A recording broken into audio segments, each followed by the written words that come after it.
Daralyse Lyons, welcome to the Human Capital Innovations Podcast. Yeah, thank you so much for having me, John. It's great to be joining you and your listeners. Thank you. I'm excited to have a nice conversation today. We're going to be focusing on diversity, equity, and inclusion, and Daralyse's new book, Demystifying Diversity, Embracing Our Shared Humanity. I love that title. I'm really excited to explore this topic with you today. As we get started, I wanted to share Daralyse's bio with everybody. Daralyse Lyons is a journalist, an actor, and an activist. She has written more than 24 full-length books, a handful of short stories, and countless articles performed in various plays and improv comedy shows. She is a member of the National Association of Black Journalists and summa cum laude graduate of NYU with a double major in English and religious studies and a minor in history. After writing an award-winning children's book, I'm Mixed, about embracing her multi-ethnic heritage, Daralyse found her passion and her purpose educating others about the need to embrace all aspects of themselves. She then went on to create the Demystifying Diversity podcast and to write the book Demystifying Diversity, Embracing Our Shared Humanity. She works tirelessly as a full-time DEI expert and inclusivity strategist. I love it. Everything about your background and your focus is fantastic and such important work. Thank you so much for joining me today. Anything else you would like to share by way of background or personal context before we dive on into the conversation? Yeah, thank you so much, John. I think my bio says quite a lot, so thank you for getting through all of that. Just the thing I will say is that for me, it doesn't feel like work. It feels like more of a, I don't know, like a yearning of my soul to do this. And so it definitely feels like a mixture. There are times when it's really hard and grinding, and there are times when it feels like dancing and like play. And mainly it's just, I like to say that I get to fall in love with people for a living. I get to interview hundreds and hundreds of people from all different backgrounds, all different stratospheres of life. And there's such beauty in that, in learning about the richness that comes from diversity. And for me, I found it to be so expansive as opposed to limiting. I think sometimes people get afraid of DEI, but it has opened my life in ways that I can't even convey in words, which is saying something because I love to talk and I love to write. Well, that is wonderful, and how lucky to have found work that just so directly fits your passion. It sounds. I often hear people talking about their work as a calling when they describe it the way you just did, where you just feel driven, purpose-driven to make a difference in the world. And clearly the diversity, equity, and inclusion space is one of those spaces that is messy. It's challenging. People can be very uncomfortable, and you have well-intentioned, well-meaning people who just, are trying to figure out what to do and how to do it without hurting people in the process.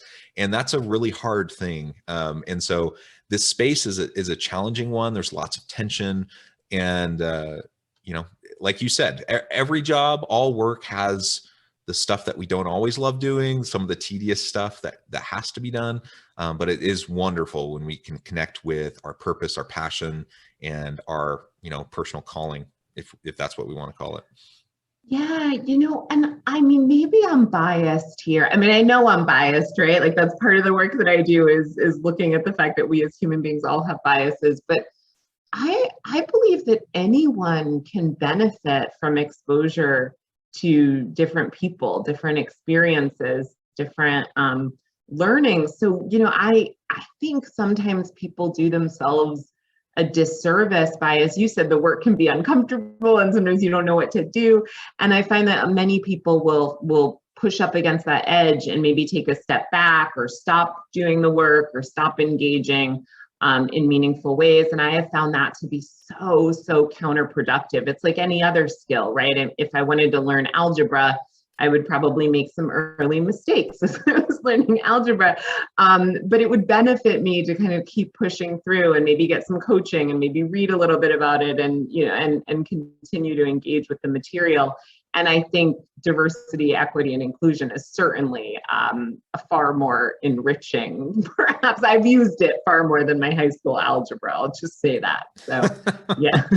So my wife is a math teacher, so she might take exception to that a wee bit, but I get where you're coming from. And my background, social science, and consulting in this similar space, and teaching at the university, and I get it. I've always been more on this side of the spectrum in terms of my focus and where I put my energies, similar to what you do.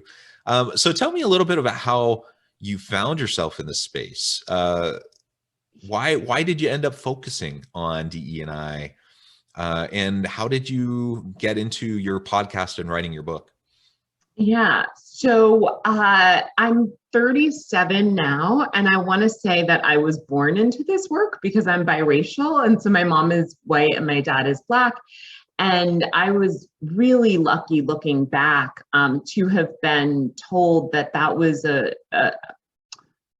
that I could hold those simultaneous identities. I didn't ever feel like I had to choose one side or the other along this imaginary racial divide. I never felt like, I guess I always felt an appreciation for my Blackness and an appreciation for my whiteness, and looked at the rich cultural heritages that that I was born into as a benefit. And so I navigated the world that way. And that led to a lot of conversations with people about race, kind of for my whole life. And then later I came out as bisexual, and that led to a lot of conversations about, just living in the spectrum between extremes. And so I feel like I had started to do that just as a passion, just because people were curious and they found me someone that they could talk to about things. And I also have an inquisitive spirit. So I feel like I was informally engaging in these topics for a long, long time. And then I wrote a children's book called I'm Mixed, which I wrote under the pseudonym Maggie Williams a couple of years ago. And that came out, and just the reception for that book was amazing and far beyond what I thought it would be, John. And I kind of didn't even realize that as children who looked like me were growing up, being able to see themselves reflected in someone else's story and know that they could choose to be both, they could choose to be all of the fullness of their identity, was really freeing for them. And I got so many wonderful letters and was invited to do a lot of speaking around it. And then I realized, I want to do more with this. And so I started interviewing people and doing work for other people's platforms around diversity, equity, and inclusion. And then my business partner, Anna Marie Jones, called me one day and she said, what do you think if we work on a diversity project together? And I said, yes, and then from there, the Demystifying Diversity podcast was born. And as I was doing all of the interviewing for that, as I was writing the podcast scripts, as I was doing, kind of churning material out, I realized that podcasts are wonderful. They're incredible. We're doing a podcast now, it's great. It's learning. And it tends to be a little more passive learning and more passive listening and taking information in. And so I wanted to write a book that would give people the ability to begin to apply some of those skills that we were talking about in the podcast, and to really have some action steps so that they could engage in meaningful ways and put the information into practice. And so that was the impetus behind writing Demystifying Diversity, Embracing Our Shared Humanity. Well, that's so great. And as you were describing that, your personal background is such that you just found yourself having these conversations naturally, right? As you said that, though, I recognize that not everyone would embrace having those conversations from your similar background, right? So you made an active choice to engage in those conversations, to kind of navigate that uncomfortable space, rather than, as many people do, they either stay in the closet or they choose an identity and hide another identity. There's lots of ways that people handle those types of situations. But but you chose to embrace it. You chose to have those conversations with people, and to help people like me. You know, I'm a middle-aged straight white dude, who, you know, I'm trying to do the best I can, but I'm sure I put my foot in my mouth often. And, but, you know, I want to be an ally. I want to be supportive. I want to be helpful. I want to create an inclusive culture within the organizations I lead. And I want to be supportive of those around me. And so I need people to be able to have that kind of dialogue with. I need to be able to explore and understand and learn and grow. And when I mess up, I need to figure out why and how I can do better. And I think we all kind of find ourselves in that space. So I appreciate your willingness to engage in something that is challenging, and that ultimately, you know, you were able to find your comfort level within, you know, that kind of that messiness in that space. But it benefits so many people. Well, I appreciate you saying that. And I like that you talked about a culture of inclusivity, because my experience is that, you know, there were a lot of factors that allowed me to be willing and able to engage in the way that I am, from my familial background and my upbringing of feeling loved and embraced by all sides of, you know, the people around me, by having a lot of exposure to people of different racial and ethnic backgrounds and feeling just welcomed and wanted in all of those contexts. By being raised, I was raised by a single mother until I was 11, and then she met and married my stepdad. So I was kind of raised to be a very precocious child, where it was okay to be inquisitive and we got to talk about things and nothing was off limits. I mean, I could ask my mother anything and she'd be like, all right, well, I guess we're gonna have to tackle this now, you know? And so I think, you know, this American ethos of individualism teaches us that, like, people, you know, right, like I have these qualities and I can do it and I can pull myself up by my bootstraps and, you know, all those things. But my experience is that nothing originates in a vacuum. So, like, yeah, I'm fully capable of having these conversations. And if I had different cultural roots, if I had different upbringings, if I was given different messages about sharing authentically of myself, I don't think, you know, I don't think anything intrinsic to me makes me any more or less, you know, capable of doing this than anyone else. I think it's just a whole lot of practice and a lot of love and support, and an environment where whoever I was going to be okay. I just, you know, like, and was going to be safe to talk about. Yeah, well, that's great. And having that safety to talk and explore and have the dialogue is really important. And I think from your perspective, of course, that was important to be able to feel safe to be authentic. From the other side of the equation, like from someone like me who comes from a completely different background, being safe to be able to have a dialogue, you know, where I'm not going to be called out as a bigot or a racist because I accidentally say something wrong, even though, you know, I'm trying. I think that's important. And so that I can lean into the discomfort and the uncertainty and learn as I go. Right. And something you said that I think is really important too, is just recognizing we all come from different backgrounds. We're all enculturated differently. We have different norms and values in our upbringing, in our home life, our family life.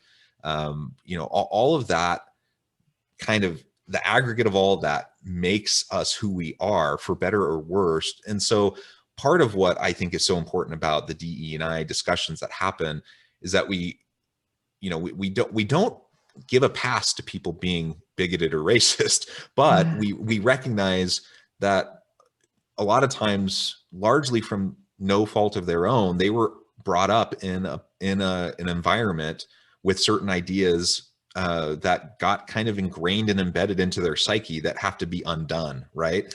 And so, you know, creating a judgment-free zone where people can just learn about their biases, their prejudices, learn to recognize them, learn how to address them and how to mitigate them, and then have a healthy dialogue. I mean, that's so vital. And if we can't do that bridge building work, then, you know, we'll just be more and more polarized, and we won't be able to help people learn and grow. Yeah, I'll share an example from my own life that I think is fairly instructive. So I'm in recovery, years in recovery from anorexia and bulimia. And when I was started out on that journey of recovery, I thought that the way that I was going to deal with it was to push, all of the symptoms, all of my dysfunction, all of that, like push it down, right? And stuff it down and just deal with it and get over it.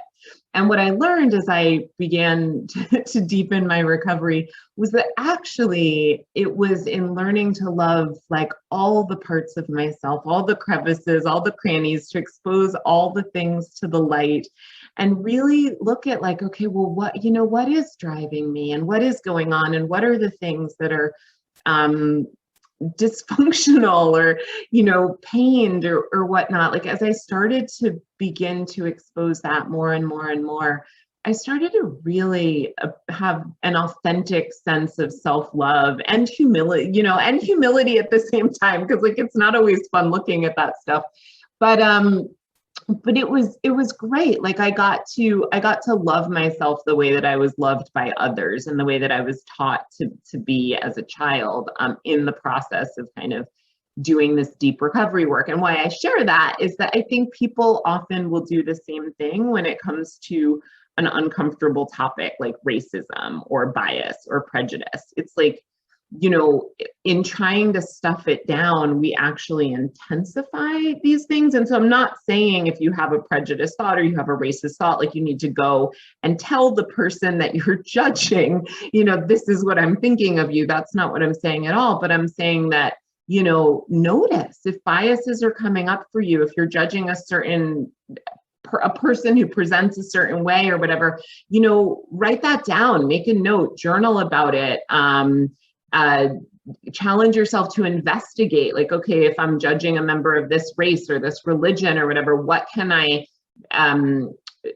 learn about this person or something about this person's background that is inspiring to me, that is hopeful. Like let's bring this stuff out so that we can move through it. And that's what I have found in every area of my life that I resist delving into. It's like it's gonna just get bigger and worse until I deal with it. And I think, on a national level, we're dealing with that. Like we have an invitation to either move into recovery or not, from the past, and to acknowledge that the past is still and will always influence the present. And, and if we don't engage with that, well, then it can't get better.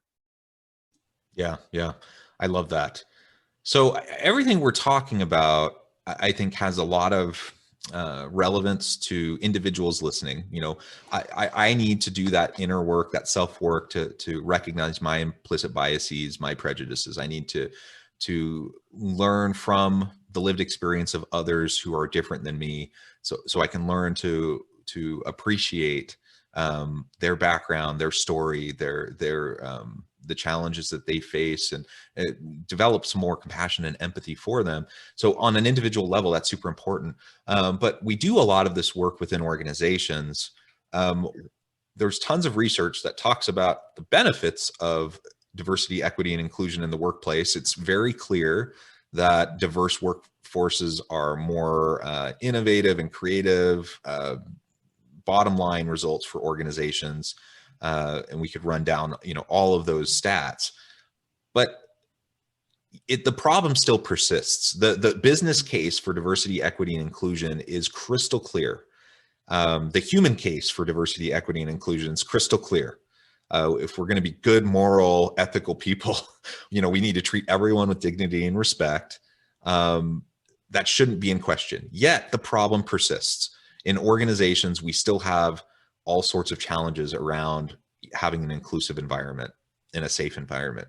So what are some of the things that you do with clients to try to help move the needle and actually get past having the dialogue, which is super important for that inner self work that we need to do, but start to shift and change the organizational culture, the policies, practices, procedures that systemically, continue whatever the harm has been in the past?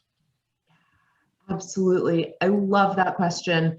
Before I answer it, I want to dial it back a little bit to something that you said because it'll inform how I answer this question.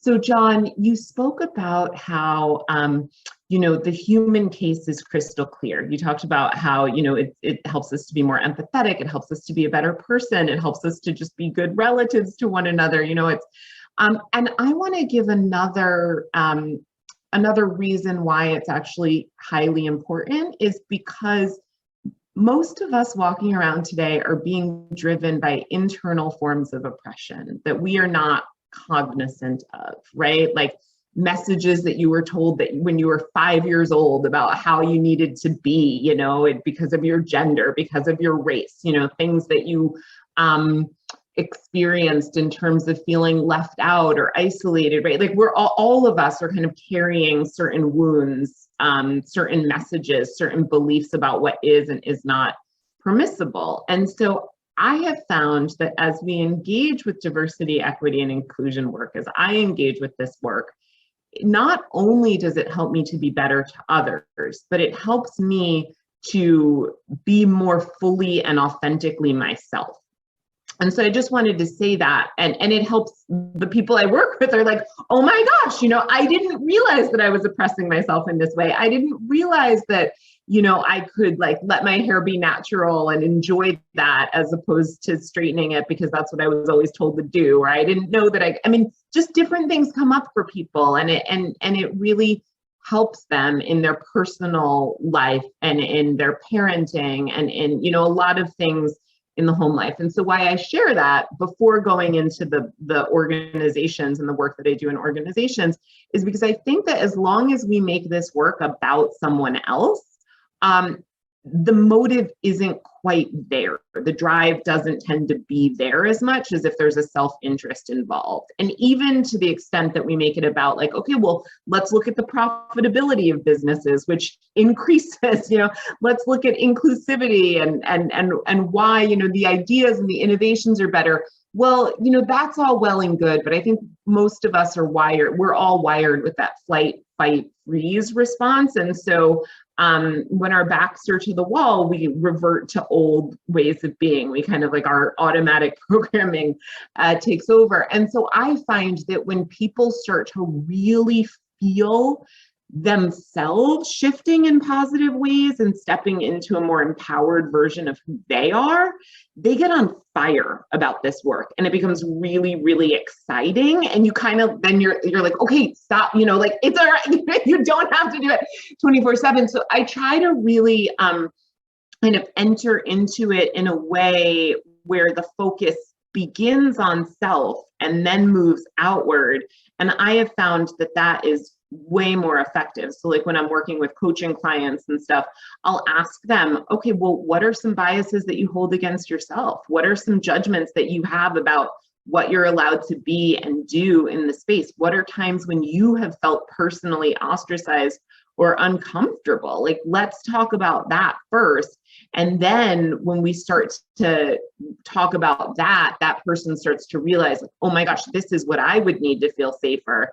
And how do I kind of radiate that outwards? And then they start to really, I guess I want to say internalize this work in a more meaningful way. And then the outward expression of it gets better. And community building, I think, is really important as well in corporations, that we have to kind of dismantle this notion that my winning means you lose or you winning means I lose, because I think there is still some of that often operates in a corporate structure. And so like leadership models kind of have to change. And I tend to work with people around, okay, well, what is the concept of servant leadership? And if you're really being a good boss, a good employer, ideally you kind of want your employees to outgrow you and outpace you. And if you operate from that sense, then things get better. So it's kind of both, right? Like working on that community level, working on a cultural level, but also supporting individuals in disentangling themselves from their own bias and prejudice that is self-directed and that internalized oppression. I love it. I love it. Daralyse, everything that we've been talking about has been just so insightful and fascinating. And I'm sad that our time is coming to a close, but we've only scratched the surface. I think if you ever want to come back on, I would love to have you again so we can I would continue the love that. I conversation. would love that. Yeah, we did just scratch the surface. I'm like, but there's so much more. So yes, I would love to come back.